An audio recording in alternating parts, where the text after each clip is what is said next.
வணக்கம், நான் ஓவியர் கலை ஆனந்த். வேலூர் மாவட்டம் தமிழ்நாட்டில் ஒரு முக்கிய மாவட்டம்னு கூட சொல்ல முடியும். வேலூர் புது பஸ் ஸ்டாண்டுங்க. வேலூர் புது பஸ் ஸ்டாண்ட் செயல்பாட்டுக்கு 2 வருஷத்துக்கு மேலே ஆகுது. இந்த வீடியோ பதிவில் எதை பற்றி பார்க்க போகிறோம்னா, வேலூர் புது பஸ் ஸ்டாண்டை தான் சுற்றி பார்க்க போகிறோம். வேலூர் புது பஸ் ஸ்டாண்டில் சுற்றி பார்க்க அப்படி என்ன இருக்குது அப்படின்னு நீங்கள் கேட்கலாம். பஸ் ஸ்டாண்டில் ஒன்றும் சுற்றி பார்க்குற அளவுக்கு எதுவும் இல்லைனாலும் இருக்க வேண்டியது இல்லைன்றதாங்க ஒரு கஷ்டம். இதை நான் குறையாக சொல்ல வரல, ஒரு கோரிக்கையாக சொல்கிறேன்னு கூட எடுத்துக்கலாம். இது மக்களோட கோரிக்கை.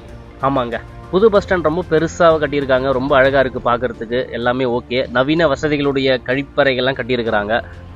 அது நிறைய பேர் பயன்படுத்துறது இல்லை, அது வேற விஷயம். மக்களோட கோரிக்கைக்கு வரங்க. மக்களோட கோரிக்கை என்னென்னு பார்த்தோம்னா, ஒரு ஏடிஎம் சென்டர் கம்பல்சரி வேணும் அப்படின்னு சொல்லியிருக்கிறாங்க. பஸ் ஸ்டாண்டில் ஏடிஎம் சென்டர் கிடையாதுங்க. அதே மாதிரி மெடிக்கல் ஷாப்பும் கிடையாதுன்னு சொன்னாங்க. அது ரெண்டும் இருந்துச்சுன்னா ரொம்ப யூஸ்ஃபுல்லாக இருக்கும் அப்படின்னாங்க. பஸ் ஸ்டாண்ட்லேயே ஒரு 2-3 பேர் நண்பர்கள் கேட்டாங்க, பஸ் ஃபேர் காசு இல்லைங்க, ஜிபே பண்ணுற ஒரு 500 ரூபாய் கொடுங்க அப்படின்னு சொல்லிட்டு. உங்களுடைய கருத்தை பதிவு செய்யுங்க. நன்றி.